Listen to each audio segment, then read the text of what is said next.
that does exist just behind closed doors. And once we're all privy to the system that does exist, then we could change it.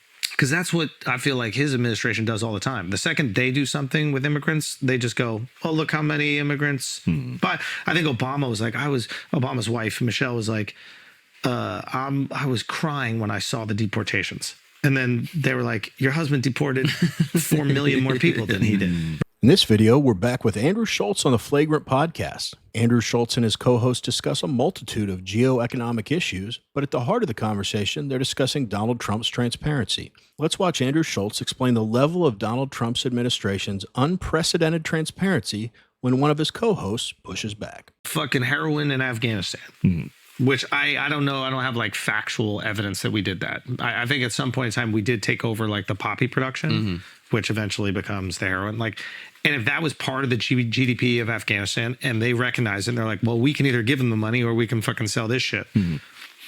Are we really going to shit on El Salvador for doing it? I guess to me, what's most important is if you're trying to uplift a country from poverty, destitute poverty and violence, like, there's probably going to be, you're going to crack some eggs on the way. Yeah. And I'm not. Greater good is how are the people doing? Yeah. Now, the cost of how those people doing are how people in Belgium are snorting coke. Yeah.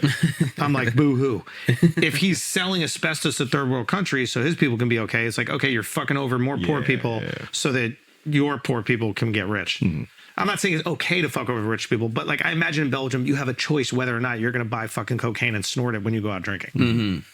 Yeah. And then gatekeeping a different country doing the shit that a bunch of first world countries do. Wait, what is that? What does that like, mean? If a bunch of first world countries do a bunch of fuck shit to get rich, and then other countries try to do it. And whoa. You guys can't son, do we that. did that shit. Like, low key, I kind of feel like we did that shit with the Industrial Revolution.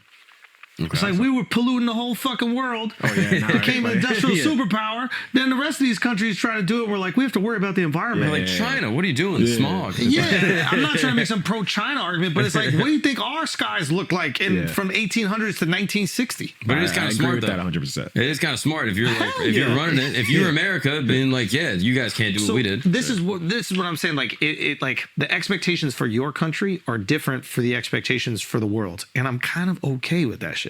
And if we can use these different levers to apply leverage so it's more beneficial to us, I'm kind of okay with that. Like, we don't live in this utopia where every country just wants every other country to do well. This shit is a race. Yeah. So we got. It seems like they're heading towards talking about Donald Trump's America First plan. You know, the one thing they talked about on there that's kind of morally not okay to do is propping up your country at the expense of other countries. In a very broad context, you could say that's what the rest of the world's been doing to us with their tariffs. We barely have any tariffs on anyone, but every other country has tariffs on us for a large number of product categories. That doesn't make any sense. I think the attitude of those other countries was like, the United States is huge, you know, that's just kind of the cost of being a world leader. And it's like, no. You're just saying that to justify making it a cost of being a world leader. We didn't sign off on that. I take that back right there. Actually, we did sign off on it for 40 years. And because it helped people get rich in the short term, we sacrificed the long term. And that's why Trump had to come in with a sledgehammer to rebalance the world's trade with the United States. And I don't know if you guys saw, I just saw this. Donald Trump in the UK signed an enormous trade deal today, with one of the big takeaways being they're still going to tariff us. I think it's under 2%, and we're going to continue to tariff them at 10%. It's a phenomenal deal for the United States. And again, I said that was one takeaway. There's a lot to dig into, and I need to do that. But at the signing, the British ambassador seemed very happy to be there and happy with the deal. I think there's a lot of benefits for both countries. But think about all that revenue coming in for companies, and more importantly, the country. This is a big deal, and I hope the dominoes start falling after this one. Anyway, let's get back to the video. Gotta treat it like a race. I wouldn't say I'm okay, but I do recognize the game. Maybe okay isn't the right word, but I recognize game. I'm like, yeah. This is the game, and we have to play it within the confines of our ethics. Yeah. And the ethics within our country are different, and we acknowledge this, than outside of our country. And we got allies, and then the ethics with our allies are like a little bit closer to us.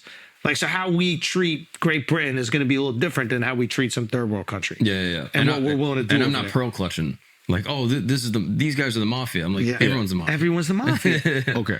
I hate when we get too far into Trump's, but this stuff is like, I feel he's moving in a way that it's just like, so in your face. Before, it's like rich people just paid behind the scenes. You didn't really know who was doing the shit. But now you think it's blatant. yeah. Like what are the examples of that? I'm not saying you're wrong, but like the crypto coin thing.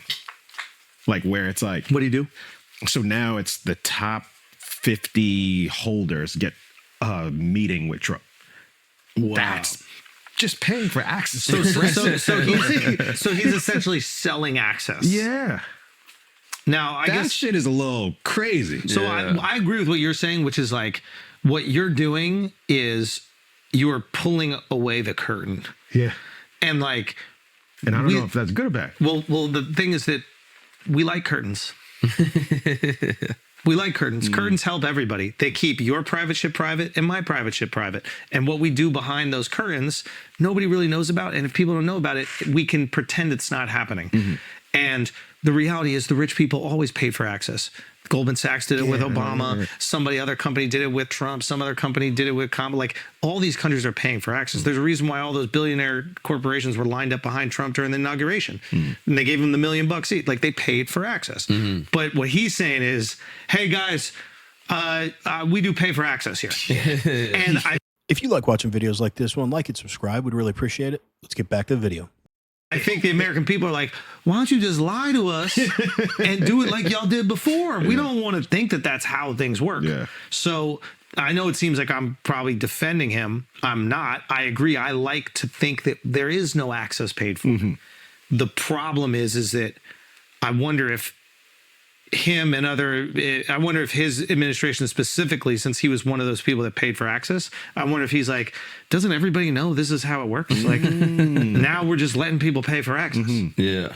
Maybe, yeah. I don't know. That's But why I asked the question is like no judgment. I was like, I don't even know if it's a good thing or a bad thing. But agree. it's just like, it's just so different than how things have always been You done. know what and it I'm is? like, It's whoa. It's like when you're at one of these fancy events and like, you know, somebody's eating their food the way you would just eat your fucking food. Like if I got a chicken tender, I'm eating with my fingers and all these other I understand what the guy who's talking to Andrew is saying. A crypto coin, just its association with so many negative things, it may seem a little shady, but he hasn't rug pulled anyone. It's still trading on the crypto market. It's not illegal. It's not anything different than what everyone else that comes up with a crypto coin has done. And you want to talk about paying for access and not being transparent about it? Did the Clintons, Obamas, or Bidens allow pay for access? Hell yes, they did. Look at their net worth when they got out of office. Even worse, Biden wasn't just doing it with wealthy people in the U.S. He was doing it with Ukraine through his friggin' son when he was vice president. But like I said, I do understand the optics of it. Doesn't look great, but there's really nothing to see here. And if you just think rationally, if you're running for office and someone gives you $10 million, if they want to get a hold of you, you're probably going to let them. And that's regardless of party, you know? Let's wrap up the video. other fancy people are like, why do we eat this with a fork and knife? It's like you're only doing that because everybody else here would look at you funny. But when we're all home alone, we eat it with our fingers. Now, I don't know if I don't think that that's a good justification, by the way. I think that there should be no pay for access. I don't think it should be transparent, or I don't think it should be In your face. yeah, either way. So I get that reaction you have. You're like, what the fuck is happening over here?